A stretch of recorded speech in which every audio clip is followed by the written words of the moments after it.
بسم الله والصلاة والسلام على رسول الله. مرحبا بكم، ان شاء الله تكونوا كامل بخير. مرحبا بكم معايا في فيديو جديد ووصفة جديدة. نشارك معكم اليوم ان شاء الله وصفة تليتلي روعة، طبق تقليدي جزائري سهل وبزاف بنين. نحضروا معاكم بدون تفوار ويجي روعة، كل حبة وحدها يمدلكم نفس النتيجة وكأنكم طيبتوه بالطريقة التقليدية. تابعوا معي الفيديو ان شاء الله تنال اعجابكم الوصفة تاع اليوم، ونروحوا مباشرة للمقادير وطريقة التحضير.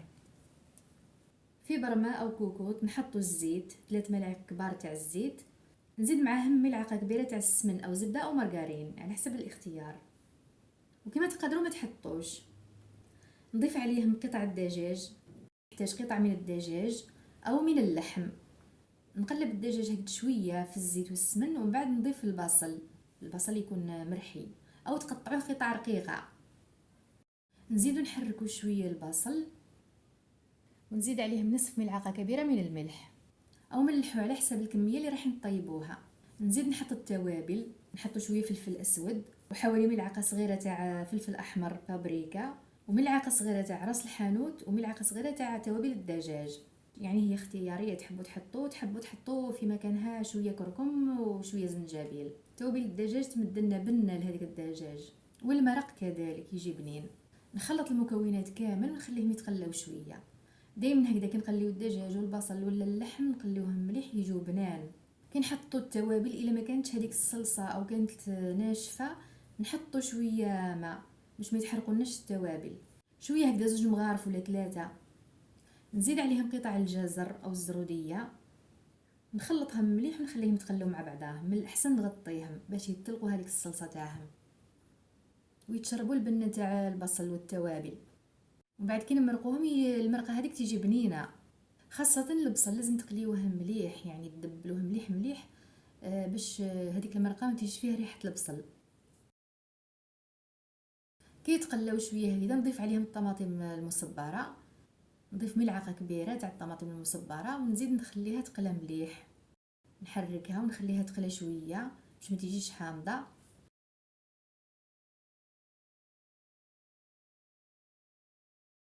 ومن بعد نزيد نضيف عليهم حبة طماطم مرحية، هكذا نضيفها في الاخير. نزيد نخليها تقلى هي تاني شويه، وتزيد المكونات هذيك اللحم والجزر يتشربوا هذيك الصلصه يجوا بنان. بالنسبه للزروديه او الجزر تقدروا ما تحطوهاش، يعني كاينين ما يحطوهاش، وكاينين يحطوا حتى القرع، يعني يحطوا الزروديه ويحطوا القرعه. اذا نخلي هذه الطماطم المرحيه تزيد تقلى شويه حوالي دقيقتين، ومن بعد نمرق. اذا نمرقهم نضيف عليهم حوالي لتر ونصف تاع ماء يكون مغلي.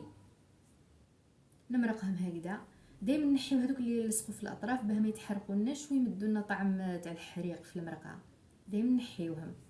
اذا بعد ما نمرقهم نخليهم كي يهزوا الغليه، كي يبداو يغلاو هكذا نغلق عليهم الكوكوط وندير لهم حوالي 12 دقيقه. يعني 12 دقيقه تكفي يطيبوها، لان الدجاج ديجا طيبناه طايب نص طياب، يعني يزيد غير شويه يطيب. اذا نغلقوا عليهم هكذا ونخليهم يطيبوا حوالي 12 دقيقه، ونروح نحضروا التليتلي او نحمروا التليتلي. اذا في البرمه ولا الاناء اللي نحضروا فيه نحطوا ملعقه كبيره تاع مارغرين او زبده، وتقدروا تزيدوا شويه الزيت باش ما تحرق لكمش الزبده. ندوبوا هكذا ونضيفوا التليتلي. انا حطيت 500 غرام تاع تليتلي، نحطوه هكذا ونحمروه بشويه. دائما نحركوا، ما نحبسوش التحراك هكذا باش الحبات كامل يجيو كيف كيف. اذا نحركوا هكذا التحريك يكون متواصل. نحمروا التليتلي غير شويه، ما نحمروهش بزاف بزاف، يعني يبدا يصفر اللون نتاعو، يجي صفر يميل الحموريه شويه. نحبسو مع التحريك هكذا المستمر، يتحمروا كامل الحبات كيف بعضاهم هكذا. كي نلقاوه بدا يتغير اللون نتاعو، يبدا يصفر هكذا ويميل الى الاحمرار شويه، نطفيو عليه. كي نطفيو عليه نزيد عليه شويه ملح هكذا باش ما يجيش صامت. هو ما فيهش الملح خلاص. نحطوا له هكذا نص مغرفه صغيره تاع ملح، ما تكتروش الملح لاننا من بعد نحطوا له المرق، والمرق فيه الملح. نزيدو نحطوا له حوالي كاس ماء، نقدروا نحطوه بارد ولا سخون كيما تحبوا، هكذا باش يتشرب لنا هذاك الماء يطرى شويه ويجي وكاننا فورناه. بمجرد ما تفرغوا عليه الماء هكذا يتشربوا ليه. كي نحطوا له الماء نحركوه شويه هكذا باش ما يتلصقش او باش ما يرجعش بلوكا. هو ما يلصقش ولكن من الاحسن نحركوه هكذا باش تبقى كل حبه وحدها. بالطريقه هذه يطرى شويه تليتلي ويجوا كاننا فورناه.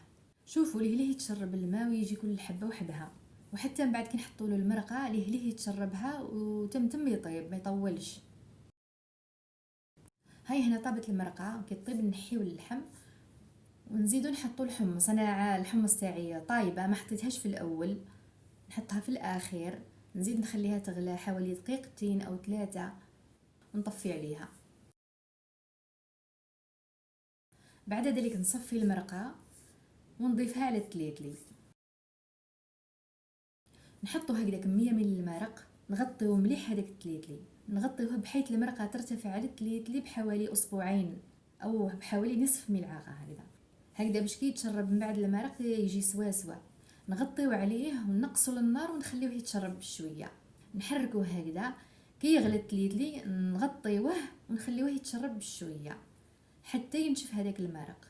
بعد ما ينشف المرق نشوفوا التليتلي، الا لقيناه طايب خليوه طفيو عليه، واذا لقيتوه مازال يابس شويه زيدوا له شويه مرق، لان التليتلي ماشي كيف كاين اللي يطيب ليه وكاين اللي يطول شويه، كاين اللي يتشرب بزاف المرقه. الا لقيتوه يابس شويه زيدوا له شويه مرق وغطيو عليه وخليوه يزيد يتشرب.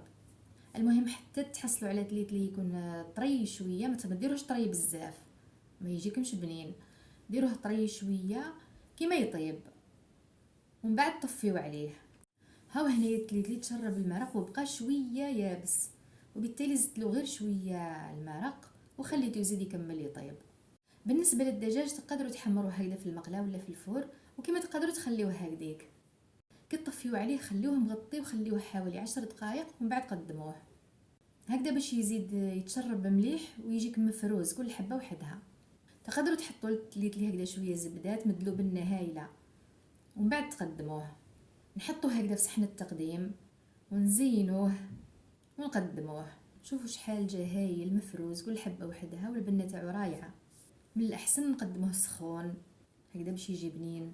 وطبق التليتلي طبق تقليدي جزائري نديروه بزاف في الافراح والمناسبات. وهاي النتيجه النهائيه بالنسبه للطبق تاع اليوم. في الاخير نتمنى عجبتكم الوصفه تاع اليوم تليتلي، وتجربوه نتوما تاني بالطريقه هذه، طريقه هايله ويجي بنين رايع. هاد الطريقه سهله وبسيطه والتليتلي يجي بنين هايل بلا ما تفوروه، يجي بنين وكانكم طيبتوه بالطريقه التقليديه. وإلا عجبكم الفيديو فضلا وليس امرا ما تنسوش الاشتراك في القناه وتفعيل الجرس ليصلكم كل جديد. وشكرا لمشاهدة الفيديو، إلى الملتقى إن شاء الله في فيديو آخر مع وصفة جديدة، والسلام عليكم ورحمة الله تعالى وبركاته.